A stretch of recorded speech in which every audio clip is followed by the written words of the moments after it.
No niin, elikkä tällainen siis mappi. Just äsken lisäsin näitä dekalleja, että se näyttäisi ihan... Nää teksturit on tällaiset, kun näytetään dev-teksturit. Ai helvet. Ai niin mä unohdin, että tää auto lentää täällä. No ei se mitään. Jos mä aloitan tän mapin alusta, niin... Eikö mitään? Niin näkyy minkälainen juttu toi on. Mä en tiedä miksi tää aina bugaa tuohon silleen, että se aina tiipääkää vähän niinku... Vittu toi lentää kyllä hienosti tuolta. Ja joka tapauksessa niin... Tää on dekalleja ja... Tästä ei pääse, kun tässä on player-klippi. Tuolta kato pitää hakea ase, mutta mä käyn nyt tässä näyttää minkälainen pakka tää on.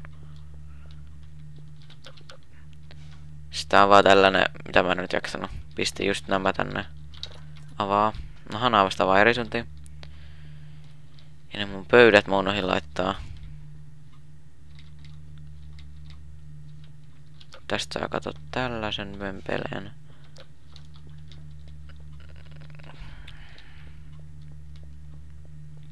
Ja sitten täältä katos. Joo, tos otetaan tämä tästä, niin... Näin. Joo, nää hommat tulee täältä. Tähän kivalta näyttää tuon lightningin, kun mulla on tuo vähän semmosen sinisen könvalon. Nyt täältä pääsee. Tässä on triggeri, mikä triggeraa pari juttua. Kuten tämän. Että noi juoksee tuolta. Toi valo alkaa välkkymään. Sitten täältä tulee... Ai vittu. Ai. Sitten näet täältä rappelaa tälle ammattimaisesti. Kuolkaa.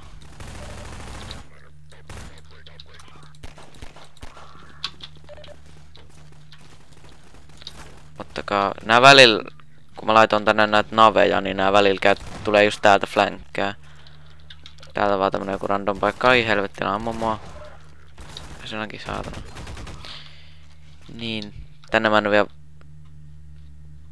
Ai niin, tuo pitää tuo valo vähän säätää, että se ei oo tommonen vitun flickeringi koko ajan. Koska se on aika häiritsevä in my opinion. Mitä helvettiä, nää täällä bugaas, mutta ei se mitään. Siis juu. Tällainen mappi. Sitten mä ajattelin vielä lisätä tänne jotain. Kuten vaikka, että tonne yläkertaan, että siitä tulee vähän parempi. Vaikka näin vittu ikinä. Take this medkit. No kun sä et vittu anna mitään. Ei se mitään.